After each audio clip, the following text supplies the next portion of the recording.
Welcome back, fellow fantasy scholars. Let's dive right into this explainer because today we are decoding the incredibly intricate mechanics of holy utterance and honestly, the hidden battlefield of stolen voices. If you've been digging through the Cry Beyond the Seventh Border mythology with us, you already know the lore here is dense, and the stakes, they are absolutely cosmic.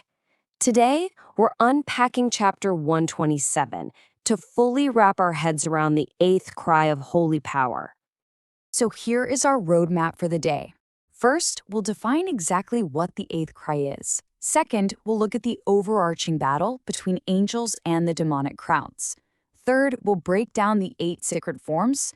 Fourth, we'll walk through a massive case study on liberating Mavrith. And finally, we'll wrap up with the discipline of silence. Let's get to it.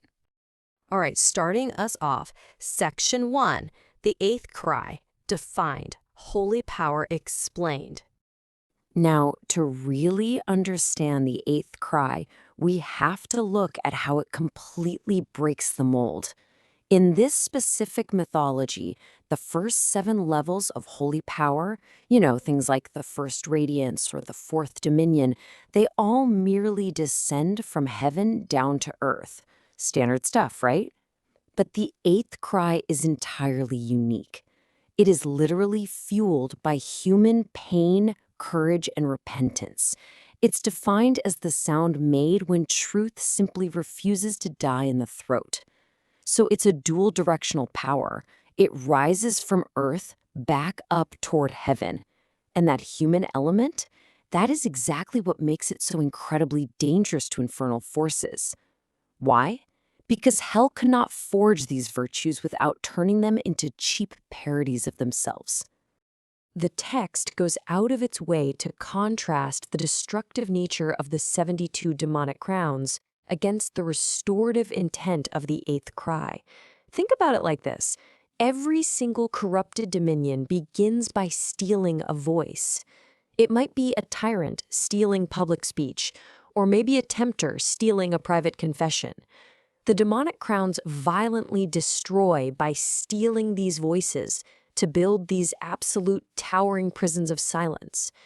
In total contrast to that, the eighth cry exists purely to release names and concepts back into their rightful meaning. It doesn't just shout to make noise, It cries out specifically because silence has become a weaponized prison. Moving right along to Section 2, Angels versus Demonic Crowns, the hidden battlefield. Look at the physical depiction of this first angelic host, the Choir of Open Wounds, led by Captain Orlith. Their wings aren't those pristine, fluffy white feathers you might expect. Instead, they are these luminous membranes marked with heavy lines that look exactly like healed scars. And here's where that matters. These physical markings literally reflect the specific historical traumas of souls who almost surrendered to corruption but chose truth at the very final hour. It's just a beautiful detail. This choir specifically combats demonic crowns that feed on the emotion of shame. The crowns that whisper in your ear that you're just too ruined to ever be heard. And then we have the second host, the Choir of Trumpets Without Metal.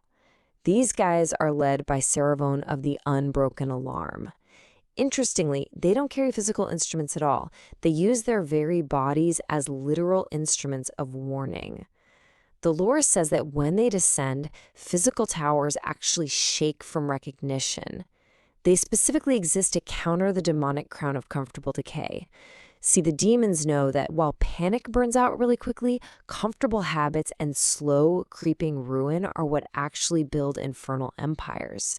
So this choir's whole job is to pierce that comfortable numbness and wake the sleepers up to the reality that their own daily routines have morphed into chains. Okay, Section 3, the 8 sacred forms, rules of holy utterance. So as scholars, we need to know the mechanics. Each of these 8 forms counter specific demonic methods of control, and crucially, they must follow a highly specific restorative order. We can kind of chunk this into 3 stages. In the early stages, we have the cry of witness, which simply reveals hidden crimes. This escalates to warning, waking the sleeping conscience, which is then followed by severance, actively cutting the false vows that were made in fear. Then we hit the turning point. Lament beautifully purifies grief so the demons cannot twist it into blind vengeance. Summons then calls scattered allies back into a singular, unified purpose, and defiance strengthens the resolve of those facing seemingly impossible force. Finally, we get to the outcomes. The cry of mercy reaches into trapped souls to offer one final open door to repentance, and lastly, the eighth, the cry of judgment. But notice, this sounds only when mercy has been entirely refused. The sequence here is absolutely everything. Judgment without witness is just cruelty, and without mercy, it completely forgets why heaviness is even fighting in the first place. All right, let's look at this in action. Section 4, Case Study, Liberating Mavareth. To really grasp this, we have to talk about the province of Mavareth. They had endured 40 years of what the text famously calls a borrowed peace. Basically, a demonic crown had granted this so-called peace after a brutal rebellion, but it did so by entirely removing the voice of collective emotion. So the people still traded, they still lived their daily lives, but there were absolutely no mourning songs, no wedding songs, not even lullabies. It created a peace that was, as the text chillingly describes it, merely a beautiful corpse. Now, this timeline meticulously tracks the sequential escalation of the cries used by a minor angel named Aelian and a little girl named Miris. Over a series of days, they systematically break this demonic control. And it starts surprisingly small. On day 8, the cry of witness is literally just a little girl, Miris, humming a forgotten tune into a sealed clay jar. By day 9, it escalates to warning, where Aelian lets the unspoken, trapped songs of the province violently vibrate through his scarred wing. Day 10 brings lament, purifying the citizens' grief so they don't just lash out in blind revenge. Then day 11 brings severance, where the literal black cedar pact beneath the Duke's chair splits from top to bottom. This whole sequence brilliantly illustrates how these angelic mechanics desperately require human participation to actually escalate. Naturally, the demonic crown launches a counterattack, flooding the citizens with terrifying visions of future raids and ruined fields if they dare to break the pact. The people stagger. They're terrified. But that is when Saravan of the Unbroken Alarm arrives to deliver the cry of defiance. Facing down this threat of immense suffering, Saravan delivers this incredible metaphysical truth. Yes, but suffering with truth is not the same as surviving inside a lie. Wow. I mean, that form didn't magically make the people fearless. Rather, it taught their fear to kneel, giving them the strength to pick up their shields and finally open their windows.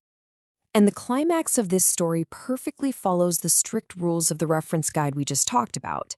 Only after all the preceding forms were offered, including, crucially, the cry of mercy, which was explicitly given to Caziel, the corrupt Duke's ceremonial prisoner grandson, did the eighth cry allow judgment. Once Caziel confessed and the demon's final desperate false promises were utterly rejected by Mira's singing out loud, the angels and the citizens unleashed the final judgment cry. The demonic crown was struck down, and every single stolen tongue burned into clear light. It's just a phenomenal sequence. Which brings us to our final point, Section 5, the discipline of silence, the true preparation. The text makes it incredibly clear that holy speech is not merely more speech, it is rightful speech. The angels, the cry-bearers, speak very rarely because they deeply understand the common mistakes we humans make when attempting to summon these sacred forms. Think about it. If you use the eighth cry with pride, it turns into a mere performance. If you use it with hatred, it devolves into a demonic accusation. And if you use it with impatience, well, it simply turns into noise. And noise, as the text warns us, is the absolute favorite doorway of false spirits. This is exactly why the angels honor silence, not as a weakness or a lack of power, but as the active chamber where a true cry is prepared. Look, the liberation of Mavrith wasn't a flawless fairy tale ending. Healing demanded brutal work, and the return of music actually gave their pain a road to travel. But it proved without a doubt that even a hidden hum can crack a demonic crown. So as we close out this explainer, I urge you to look at the lore, but then look outward. Where do false speech and weaponized silence still rule in your own realms? Study the silence, prepare your truth, and keep your eyes toward the heavens of this text. Because the final lines reveal that an entirely new mystery, the ninth power, has already begun to wake. Thanks so much for joining me on this deep dive, scholars. I will see you in the next explainer.